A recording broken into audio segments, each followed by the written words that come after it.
এরকম মজাদার cheesy pasta যদি একবার আপনারা বানিয়ে খান তাহলে আর বাইরে থেকে কিনে খাওয়া লাগবে না। চলেন রেসিপিটা দেখি। এখানে আমি 3 টেবিল চামচ তেল দিছি, তার মধ্যে 250 গ্রাম কুচি করা মুরগির মাংস দিছি। তারপর এখানে আধা চামচ রসুন বাটা দিলাম, আধা চামচ মরিচের গুঁড়া, আধা চামচ লবণ। তারপর এখানে আমি 1 প্যাকেট পাস্তা সিদ্ধ করে নিচ্ছি আগে থেকে। আর এখানে আমি অল্প একটু ম্যাগি মশলা দিলাম। তারপর এটা ভালোভাবে ভাজতে হবে। আমার 10 মিনিট লাগছে, কারণ আমার মুরগিটা পুরো বরফ ছিল, আপনারা দেখতে পাচ্ছেন।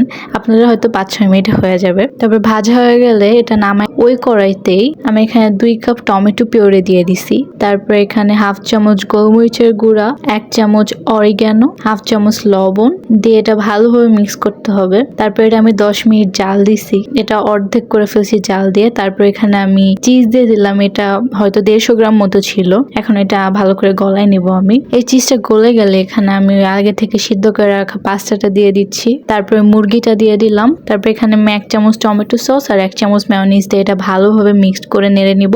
তাহলে আমার এই পাস্তাটা রেডি হয়ে যাবে। এই পাস্তাটা খেতে এত মজা, আপনারা একবার খেলে কখনো এটা টেস্ট ভুলবেন না। বাসায় যে এত ইজিলি পাস্তা বানানো যায় আপনারা এটা খেলে বুঝতে পারবেন। একবার হলো এই পাস্তাটা আপনারা বানিয়ে খেয়ে দেখবেন, অবশ্যই মজা লাগবে। আর আমার চ্যানেলটা ফলো করবেন।